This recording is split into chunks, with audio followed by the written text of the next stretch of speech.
selama ini Anda sudah baca, tapi mungkin hanya rutin saja. Napa rutin saja? Tapi barokahnya ngaji ini kamu punya kekuatan atau punya semangat membaca karena ini surat yang luar biasa. Ibarat gini, kalau sampean tanya, saya juga sering mikir, masa Gus hanya surat kok punya kekuatan seperti itu? Di dunia ini, kata Allah, mulai Nabi Adam sampai kiamat, gak ada yang bisa menandingi kekuatan kalimah. Kalimah itu kata-kata. Gak ada yang bisa menandingi kata-kata. Misalnya Anda nge-grab, berangkat, istri cuek, berangkat cuek. Itu beda dengan ketika meskipun satu kalimat. Wes Pak, muga-muga dilindungi pangeran, mugi-mugi jenengan selamat.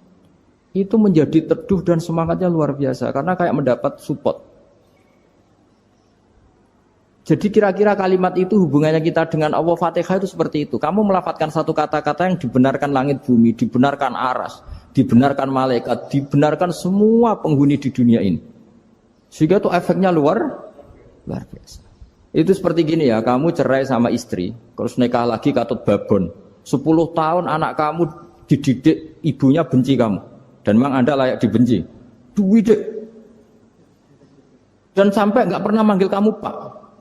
Suatu saat, kamu tentu rindu kan, ingin dipanggil bapak oleh anak kamu. Suatu saat anak ini manggil kamu Pak E. Wah, itu senengnya bukan main. Hanya sebuah kata-kata. Makanya kadang-kadang orang itu tanya sama kiai, ijazah lafadz ini gunanya apa sih? Itu ijazah-ijazah itu untaian kata-kata. Yang kata-kata ini dibenarkan langit dan bumi dan aras dan para malaikat. Sehingga efeknya itu luar.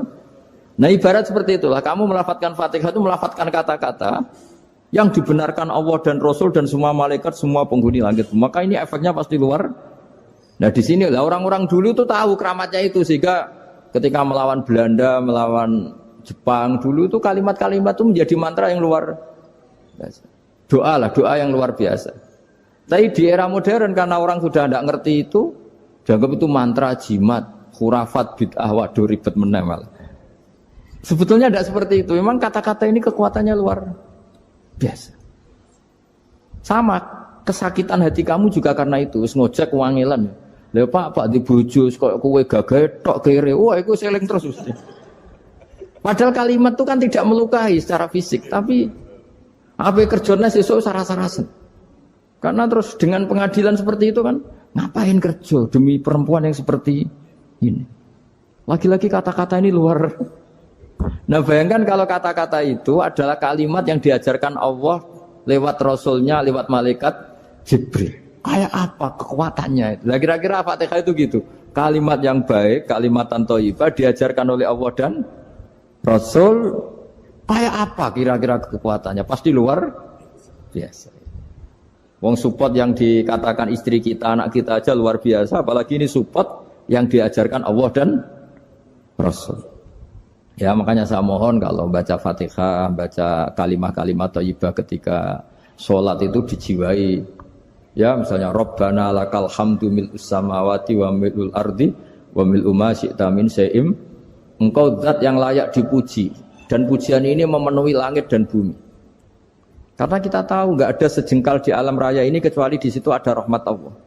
Misalnya kamu bisa lewat sampai rumah saya, kamu mungkin anggap biasa saja. Coba kalau ngalami likuifaksi, tahu-tahu bumi ini ambles, bisa ngelewati yang likuifaksi itu luar. Tanyakan orang pernah ngalami likuifaksi di Sulawesi, itu melihat bumi bisa diinjak gak ambles itu, wah luar.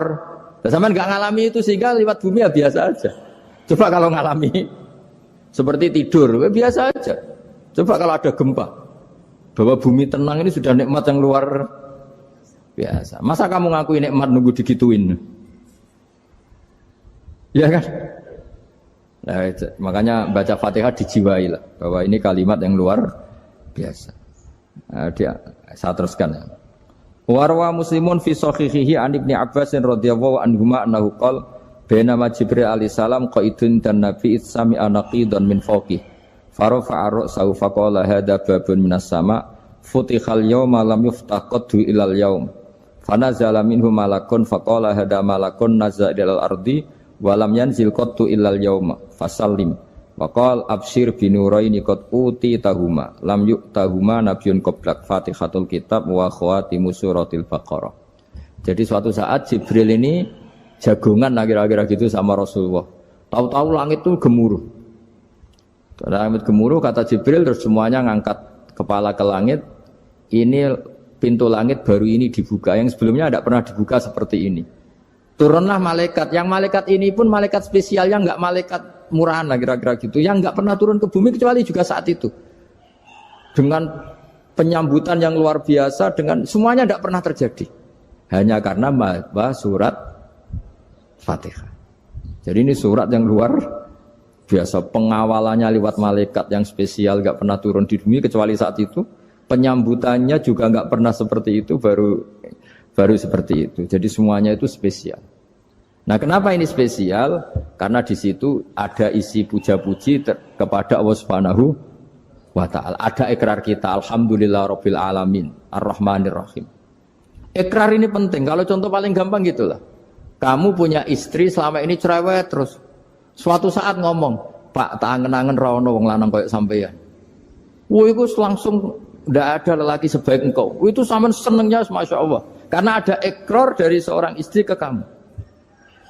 Nah, bayangkan kalau ikrar kita sebagai hamba diakui oleh Allah Subhanahu, maka ikrar ini akan dicatat sebagai kebaikan kita yang kita panen nanti di akhirat. Karena ada ikrar. Kita ikrar bahwa alhamdulillah rabbil alamin. Kita ikrar ar-rahmanir rahim. Kita ikrar maliki yaumiddin. Kita ikrar iyyaka na'budu wa iyyaka nasta'in. Sampean misalnya jadi orang Indonesia, ketemu orang Indonesia yang makmur di Jerman, terus lupa Indonesia. Kamu orang Indonesia? Enggak, saya enggak orang Indonesia. Mangkel gak kira-kira? Mangkel. Karena salah ikrar kan gitu. Ya, jadi saya mohon jangan anggap kalimat itu hal yang biasa, tapi luar biasa. Nggih, ngoten mawon. Assalamualaikum warahmatullahi wabarakatuh.